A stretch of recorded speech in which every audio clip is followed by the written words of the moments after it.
अस्सलाम वालेकुम guys, welcome back to my another video. तो आज की इस वीडियो में हम बात करेंगे कि चकोर को खाकी कितनी दफ़ा देनी चाहिए, महीने में या हफ्ते में, और या मतलब मिट्टी किस तरह देनी चाहिए, कैसी मिट्टी होनी चाहिए।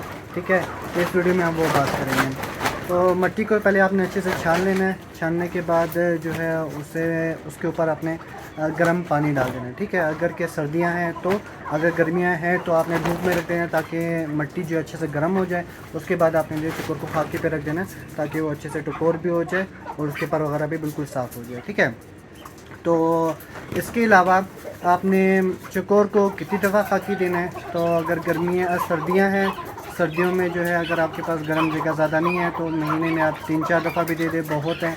और अगर आपके पास प्रॉपर गर्म जगह है, जिस तरह मैंने सारी जगह बनाई है, बिल्कुल बंद है, हीटर वगैरह लगा हुआ है, बिल्कुल गर्म है, बाहर के लिहाज से अंदर जो है वो मौसम अच्छा है, तो हफ्ते में इस तरह फिर आप जो है 2 दफ़ा भी खाकी दे सकते हैं। और गर्मियों में भी फिर यही हिसाब है। और गर्मियाँ हैं तो गर्मी में आप जो है हफ्ते में 2-3 दफ़ा भी खाकी दे दें तो उससे चकोर की सेहत अच्छी होती है और उसकी मस्ती पे कोई फ़र्क नहीं पड़ता। बहुत सारे लोग ये समझते हैं कि चकोर को खाकी देने से जो है चकोर अपनी मस्ती गिरा देता है, तो उससे इसका कोई लेना देना नहीं है। तो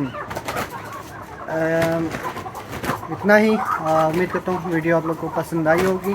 और मज़ीद अगर इसके हवाले से कोई आपका सवाल हो, कुछ भी हो, तो आप नीचे कमेंट में पूछ सकते हैं। अगर इस वीडियो के अंदर मैं कुछ बताना भूल गया हूँ या बता नहीं पाए और अगर आपका इससे कोई सवाल हो तो नीचे आप पूछ सकते हैं। ठीक है, तो मिलते हैं नेक्स्ट वीडियो पे, तब तक अपना ख्याल रखिएगा। अल्लाह हाफिज़, टेक केयर।